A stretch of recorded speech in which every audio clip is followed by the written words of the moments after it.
draw for libraries. Well, my experience happened in 1995, and I was living in Key West, Florida, and I flew up to see my daughter who was in Daytona Beach, and we were going to go shopping, and then I was going to fly home, right? So I was also at that time, I was managing the Navy Flying Club at the Naval Air Station in Boca Chica in Key West, Florida.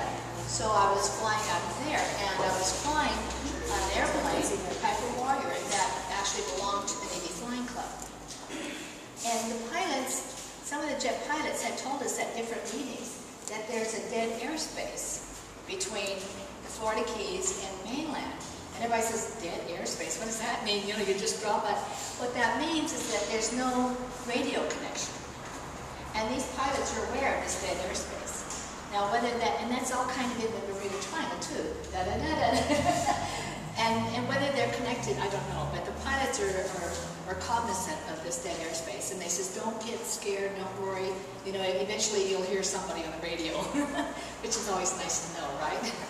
So, coming back, I had an experience, and everybody says, well, how long was the experience, you know, exactly what happened, and all these questions, and I really don't have an answer.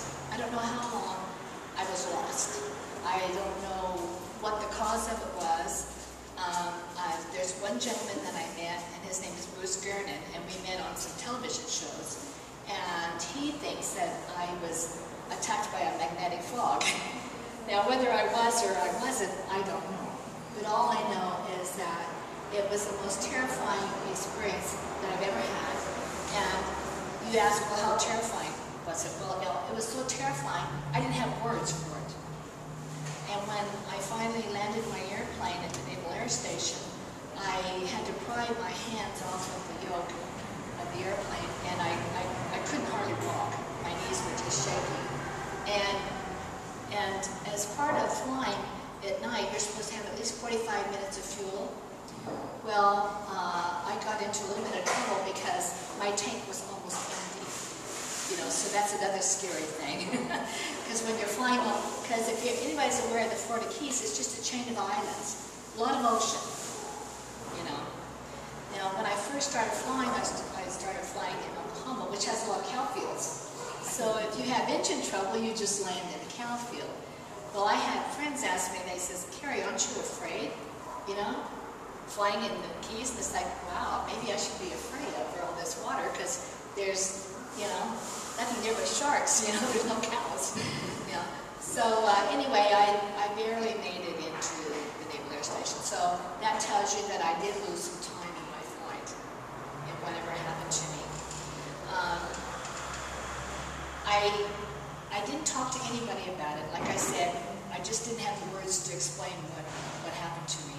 And several years later, I married Bill, and I was telling, you know, and all of a sudden, well, there was a plane accident, and it really bothered me because I could almost relate to what was going to happen, and the 3 people died in it.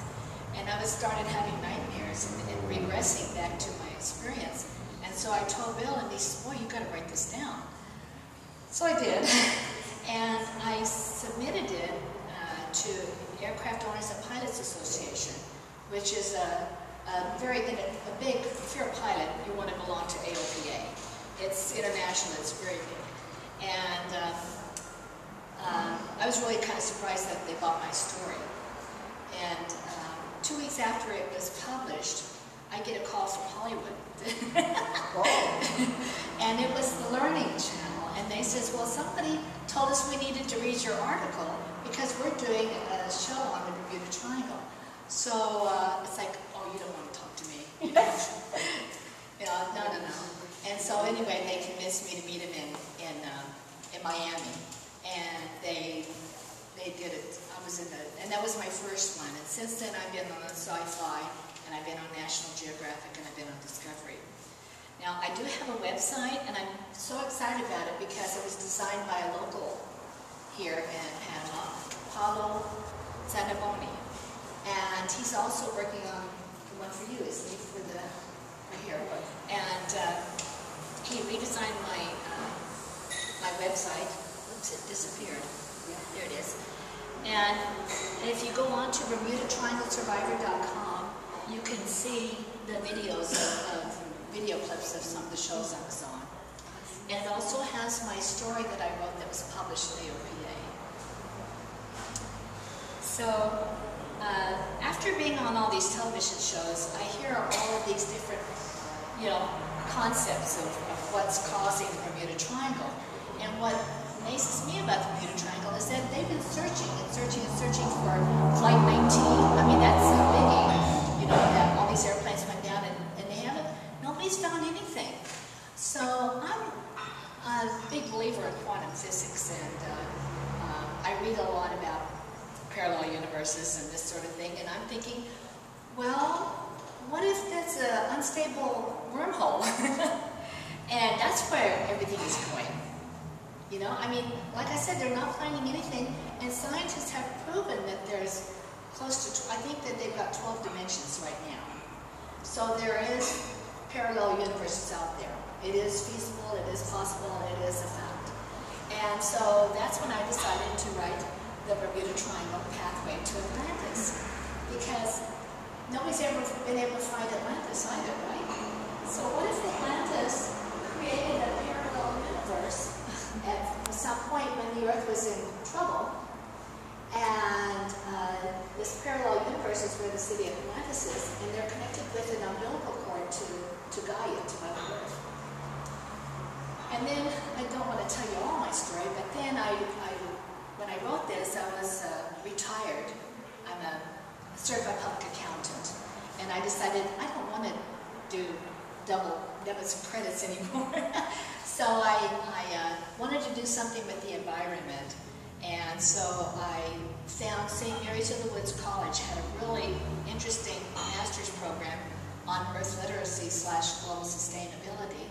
So I went back to school, and while I was learning, I mean, it was such an amazing course, and I learned so much about Mother Gaia, our planet. And I have to laugh at people saying, save the planet. The planet's going to be fine. It's been around for millions and millions and billions of years. It's like, maybe we ought to save the Homo sapiens, because the planet will survive. And so, anyway, and then I'm really into, the saving of, the extraction of fossil fuels has got to be doing some damage. And our planet, it is fragile. It will survive, but it is fragile. And when you look at the construction of the Earth, it's a molten lava in the middle, right? And then you have these tectonic plates, and they're moving, right? In fact, in Panama, we have, I think we're the only place in the world that has 4 tectonic plates that meet. And my book is like right at Peru. But we're the only place in the world where 4 tectonic plates meet. And there's lots of, like they talk about up in Seattle that there's going to be a tsunami there. Because what happens is, in my thinking, is that these tectonic plates are moving in, and when they nudge each other, they're going to cause an underwater earthquake, which will cause tsunamis. So that's kind of where my book is, because what's happening is all this offshore drilling is disturbing the tectonic plates, and it's destroying our planet, and to a certain extent, and it's causing tsunamis. And then the people in Atlantis, on the parallel universe, they don't care if the Earth blows up or not, but they're worried about their little universe, and so that's where it's at. So, any questions? Yes? Could you perhaps, for my sake and for the audience, give us a review of the Bermuda Triangle lore, if you will, the squadron of planes that disappeared and all that whole business? Well, it's been going on probably, I'll have to ask my husband here, about 300 years, Bill. Things have been disappearing. What, can you give us the 3 points of the triangle? From Bermuda down into Florida and over to the Bahamas and back. This is where things were like. And a lot of it may have been, with the magnetic forces too. Yeah, because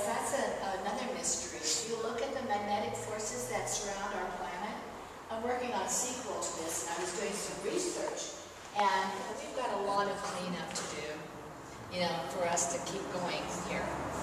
Cary, would you comment about your understanding of quantum physics and what your studies have led you to think about how that sort of correlates to the triangle and beyond? Well, like I said with my book, you know, I heard a lot of different reasons of why the Bermuda Triangle exists. Methane gas, you know, magnetic forces, this sort of thing. Well, I watch a lot of Michio Kaku. He's It's my first time ever doing this. Well, that was wonderful. ¿Se acuerdan que íbamos a hablar de la lectura de pintura? Yo también.